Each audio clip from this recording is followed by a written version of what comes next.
Martha Koome has vowed to use her 33-year experience in matters of law to transform the judiciary for efficient service delivery if appointed as the next Chief Justice. Koome, who unsuccessfully sought for the CJ position in 2016, said it would be historic for the Judicial Service Commission to nominate a woman as a Chief Justice, saying leadership is gender neutral. Chumba with the details. Chief Justice, is my lady going to fight government?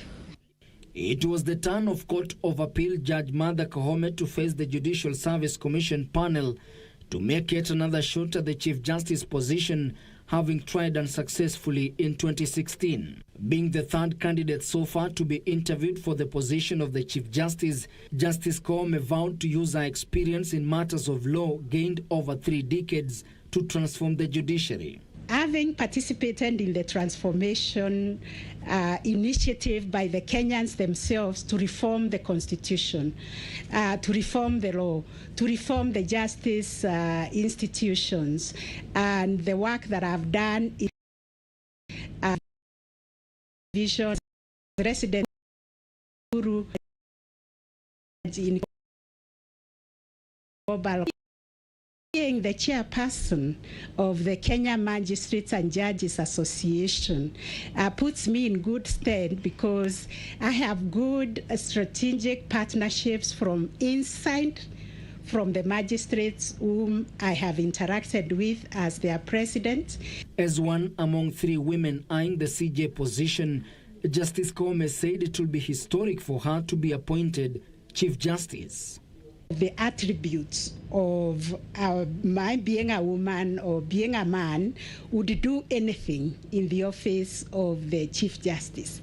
It is the leadership skills. But it will be historical for this commission to nominate a woman for the office of the Chief Justice because it has never happened before. Justice Koome, who currently heads the Criminal Division at the Court of Appeal in Nairobi, said if appointed the next Chief Justice, technology, clearing the backlog of cases and operationalization of the Judiciary Fund will be her first 3 top areas of priority. Once it's operationalized, we can attract funding.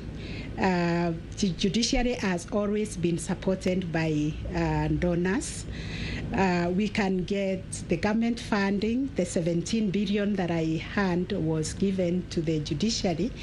If it is put in the judiciary fund, then judiciary will never lack money to complete projects. During the vetting that took close to 6 hours, Justice Koome told the commissioners that as a good negotiator, she intends to consult the president on the stalemate in the appointment of 41 judges. This office authorizes me to pick up a call and ask to speak to His Excellency, the President.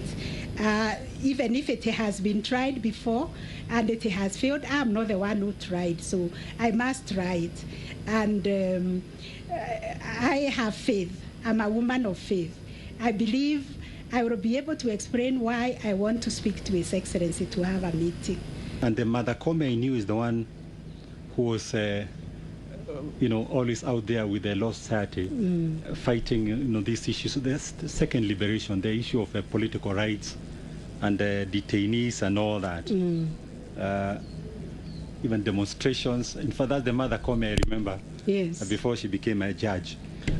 What I was doing as the chair of FINDA was situational. That is the job that I had. That was the job description.